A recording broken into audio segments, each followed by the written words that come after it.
കലൂരിലെ നൃത്തപരിപാടിയുടെ മുഖ്യ സംഘാടകനായ നികോഷ് കുമാർ പോലീസിന് മുൻപിൽ ഹാജരായി. ഓസ്കർ ഇവന്റ് മാനേജ്മെന്റ് കമ്പനി ഉടമ ഇന്ന് ഹാജരാകില്ലെന്ന് പോലീസിനെ അറിയിച്ചു. കേസിൽ പോലീസ് നോട്ടീസ് നൽകാനിരിക്കെ നടി ദിവ്യ ഉണ്ണി അമേരിക്കയിലേക്ക് മടങ്ങുകയും ചെയ്തു. ആവശ്യമെങ്കിൽ മൊഴിയെടുപ്പിക്കാൻ ദിവ്യ ഉണ്ണിയെ വിളിപ്പിക്കുമെന്ന് കൊച്ചി സിറ്റി പോലീസ് കമ്മീഷണർ വ്യക്തമാക്കി. കമ്മീഷണറുടെ വാക്കുകളിലേക്ക് ആദ്യം.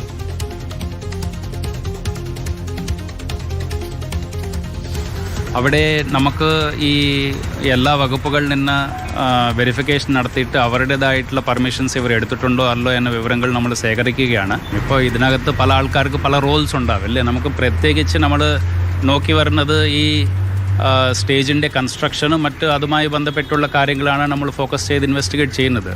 അത് കഴിഞ്ഞിട്ട് ഇതിനകത്ത് അവരുടെ റോൾ എന്തെങ്കിലും ഉണ്ടെങ്കിൽ നമ്മൾ അവരെ വിളിപ്പിച്ച് സംസാരിക്കും. അതിനിടെ GCDAയുടെ വീഴ്ച വ്യക്തമാക്കുന്ന കരാറും പുറത്ത്. നൃത്തപരിപാടിക്ക് മുൻപ് സ്റ്റേഡിയം പരിശോധിക്കേണ്ടത് സൈറ്റ് എഞ്ചിനീയർക്കാണ് ചുമതലയെന്ന് വ്യക്തമാക്കുകയാണ്. ബിനിൽ നൽകും വിവരങ്ങൾ. ബിനിൽ, ഉച്ചയ്ക്ക് മുൻപ് ഹാജരാകണമെന്ന് അറിയിച്ചിരുന്നു. അരുൺ ശങ്കറാണ് ചേരുന്നത് വിവരങ്ങൾ നൽകാൻ. അരുൺ, ഉച്ചയ്ക്ക് മുൻപ് ഹാജരാകാൻ ഹൈക്കോടതി നിർദ്ദേശമുണ്ടായിരുന്നു. അതനുസരിച്ചാണോ ഇപ്പോൾ മൃദംഗ വിഷന്റെ CEO അടക്കമുള്ളവർ ഹാജരാകുന്നത്? ചോദ്യം ചെയ്യലും മൊഴിയെടുപ്പുമൊക്കെ തുടരുകയാണോ? മറ്റെന്തൊക്കെ വിവരങ്ങൾ പുറത്തേക്ക് വരുന്നുണ്ട്?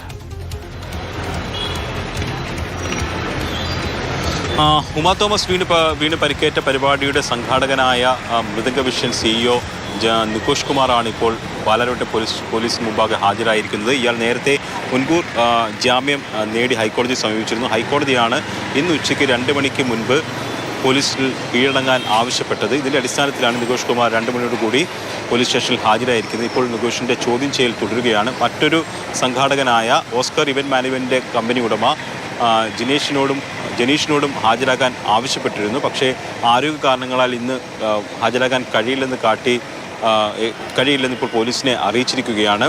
ഈ 2 കേസുകളാണ് പാലാരിവട്ടം പോലീസ് രജിസ്റ്റർ ചെയ്തിട്ടുള്ളത്. ആദ്യം ഇതിൻ്റെ സുരക്ഷാ വീഴ്ചയാണ് ആദ്യത്തെ കേസ്. രണ്ടാമത്തെ കേസ് എന്ന് പറയുന്നത് ഈ പരിപാടിയുടെ ഭാഗമായിട്ട് സാമ്പത്തിക തട്ടിപ്പ് നടത്തിയിട്ടുണ്ട് എന്ന് ഈ പരിപാടിയിൽ പങ്കെടുത്ത ഒരു കുട്ടിയുടെ രക്ഷിതാവ് പരാതി നൽകിയിരുന്നു. ആ പരാതിയുടെ അടിസ്ഥാനത്തിൽ രജിസ്റ്റർ ചെയ്ത 2 കേസുകളാണ് ഈ സംഘാടകർക്കെതിരെ നിലവിലുള്ളത്. ഈ രണ്ട് കേസിലും ഈ നികോഷ് കുമാർ പ്രതി ചേർത്തിട്ടുണ്ട്. അതുകൊണ്ട് ഈ 2 വിഷയത്തിലുള്ള ചോദ്യം ചെയ്യൽ ഇന്ന് നടക്കും. ഒരു പക്ഷേ അറസ്റ്റ് ചെയ്യാനുള്ള സാധ്യതയുമുണ്ട്. കാരണം ആദ്യത്തെ കേസിൽ ഹൈക്കോടതിയുടെ ഒരു മേൽനോട്ടം ഉണ്ടായിട്ടുണ്ട്. പക്ഷേ രണ്ടാമത്തെ കേസിൽ ജാമ്യം ലഭിക്കാത്ത വകുപ്പുകളാണ് ഉൾപ്പെടുത്തിയിരിക്കുന്നത്. സാമ്പത്തിക തട്ടിപ്പ് ഉൾപ്പെടെയുള്ള വകുപ്പുകളാണ്. അപ്പോൾ ആ രണ്ടാമത്തെ കേസിൽ നികോഷ് കുമാറിനെ അറസ്റ്റ് ചെയ്യാനുള്ള സാധ്യത നിലനിൽക്കുന്നുണ്ട്. രാവിലെ കൊച്ചിയിലെത്തി നികോഷ് കുമാർ അഭിഭാഷകരുമായി കൂടിക്കാഴ്ച നടത്തിയതിന് ശേഷമാണ് പാലാരിവട്ടം പോലീസിന് മുമ്പാകെ ഹാജരായിരിക്കുന്നത്. അതോടൊപ്പം തന്നെയാണ് ചില സുപ്രധാന വിവരങ്ങൾ ഈ സംഭവവുമായി ബന്ധപ്പെട്ട് പുറത്തു വന്നിരിക്കുന്നത്. അതിൽ GCDA പ്രതിസ്ഥാനത്ത് നിർത്തുന്ന ചില വിവരങ്ങൾ ഇപ്പോൾ പുറത്തു വരുന്നുണ്ട്. അതായത് ഈ നൃത്ത പരിപാടിയുടെ സ്റ്റേജ് പരിശോധിക്കേണ്ടത് അല്ലെങ്കിൽ ആ പരിപാടി നടക്കുന്ന വേദി പൂർണ്ണമായിട്ടും പരിശോധിക്കേണ്ടത് സൈറ്റ് എഞ്ചിനീയർ ആയിരുന്നു. ഇത് സംബന്ധിച്ചുള്ളൊരു കരാർ ഈ മൃദംഗ വിഷനും അതോടൊപ്പം തന്നെ GCDAയും തമ്മിൽ ഒപ്പിട്ടിരുന്നു. അതിൻ്റെ 4ാമത്തെ വ്യവസ്ഥയിലാണ് ഇക്കാര്യം വ്യക്തമാക്കുന്നത്. അതായത് പരിപാടിക്ക് മുന്നോടിയായിട്ട് സൈറ്റ് എഞ്ചിനീയർ ഈ വേദി പരിശോധിക്കണമായിരുന്നു. ആ വേദി പരിശോധിച്ചിട്ടുണ്ടോ എന്ന് വ്യക്തമാക്കണമെന്ന് കാട്ടി പോലീസ് ഇപ്പോൾ GCDAയ്ക്ക് കത്ത് നൽകിയിരിക്കുകയാണ്.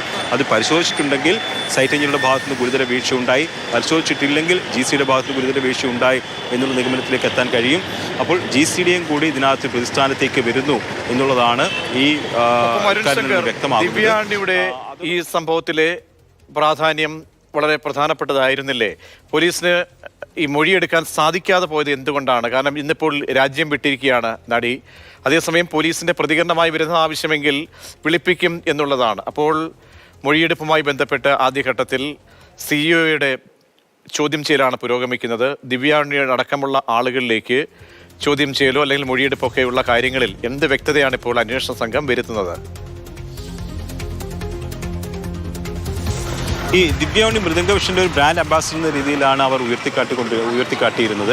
ഇതിൽ ആദ്യം രജിസ്റ്റർ ചെയ്ത കേസ് എന്ന് പറയുന്നത് സുരക്ഷാ വീഴ്ചയാണ്. ആ സുരക്ഷാ വീഴ്ചയുമായി ബന്ധപ്പെട്ട് ദിവ്യ ഉണ്ണിയെ കേസിലേക്ക് വലിച്ചിഴക്കേണ്ട ആവശ്യം ഇല്ല. കാരണം ദിവ്യ ഉണ്ണിയുമായി ബന്ധപ്പെട്ടിട്ട ഒന്നുമല്ല ഈ പരിപാടിയുടെ സംഘാടനം നടക്കുന്നത്. പക്ഷേ അതിനപ്പുറത്തേക്ക് 2ാമത്തെ കേസ് എന്ന് ദിവ്യ ഉണ്ണിയും കൂടി അതിൻ്റെ പരിധി. 2ാമത്തെ കേസ് എന്ന് പറയുന്നത് സാമ്പത്തിക തട്ടിപ്പാണ്. ഈ പരിപാടിയിൽ വലിയ തോതിലുള്ള സാമ്പത്തിക തിരിമറികളും തട്ടിപ്പ് നടന്നിട്ടുണ്ടെന്നുള്ളതാണ് 2ാമത്തെ കേസ്. അപ്പോൾ ആ കേസുമായി ബന്ധപ്പെട്ട് ദിവ്യ ഉണ്ണിയിലേക്കും അന്വേഷണം അല്ലെങ്കിൽ അത് അവരുടെ മൊഴി എടുക്കുന്നത് വളരെ പ്രധാനപ്പെട്ടതാണ്. കാരണം വലിയ തോതിൽ കോടിക്കണക്കിന് രൂപ ഇതുമായി ബന്ധപ്പെട്ട് കൊടുക്കുകയും വാങ്ങുകയൊക്കെ ചെയ്തിട്ടുണ്ട്.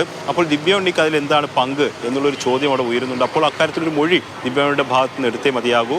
പക്ഷേ പോലീസ് ഇപ്പോൾ പറഞ്ഞിരിക്കുന്നത് ആവശ്യമെങ്കിൽ ദിവ്യയുടെ മൊഴിയെടുക്കുമ്പോൾ രാജ്യം വിട്ടത് സംബന്ധിച്ച് പ്രശ്നമില്ല എന്നതാണ് പ്രാഥമികമായിട്ട് പോലീസ് പറയുന്നത്. പക്ഷേ ദിവ്യ ഉണ്ണി ഈ വിഷയത്തിൽ എന്ത് പങ്കാണ് വഹിച്ചിട്ടുള്ളത്? കാരണം ദിവ്യ ഉണ്ണിയെ മുൻനിർത്തിക്കൊണ്ടാണ് പരിപാടി സംഘടിപ്പിച്ചത്. ദിവ്യ ഉണ്ണി മുഖമായി നിൽക്കുന്നത് കൊണ്ടാണ് പല രക്ഷകർത്താക്കൾ തങ്ങളുടെ കുട്ടികളെ ഈ പരിപാടിക്ക് വിടാൻ തയ്യാറായത്. കാരണം വിശ്വാസത്തിലുള്ള ഒരാൾ മുന്നിൽ നിൽക്കുമ്പോൾ ഈ കുട്ടികളെ വിടാനുള്ള ഒരു ആത്മവിശ്വാസം രക്ഷകർത്താക്കൾക്ക് ഉണ്ടാകുമല്ലോ. അപ്പോൾ ആ ദിവ്യാണിയുടെ മുഖം മുൻനിർത്തിക്കൊണ്ട് നടത്തിയ പരിപാടിയിൽ ദിവ്യാണിക്ക് എന്ത് സാമ്പത്തിക ബെനിഫിറ്റ് ഉണ്ടായി, അത് നിയമപരമായിട്ടുള്ളതാണോ ഉൾപ്പെടെയുള്ള കാര്യങ്ങൾ അന്വേഷിക്കേണ്ടതായിട്ടുണ്ട്. അപ്പോൾ ദിവ്യാണിയുടെ മൊഴിയെടുക്കുക ഈ കേസിൽ വളരെ പ്രധാനപ്പെട്ടതാണ്. സാമ്പത്തിക തട്ടിപ്പുമായി ബന്ധപ്പെട്ട് വരുന്ന കേസിൽ മൊഴിയെടുക്കുന്നത് വളരെ പ്രധാനപ്പെട്ടതാണ്. എന്തായാലും പോലീസ് പറഞ്ഞിരിക്കുന്നത് ആവശ്യമെങ്കിൽ മൊഴിയെടുക്കും, രാജ്യം വിട്ടത് സംബന്ധിച്ച് പ്രശ്നങ്ങളില്ല എന്നുള്ളതാണ്.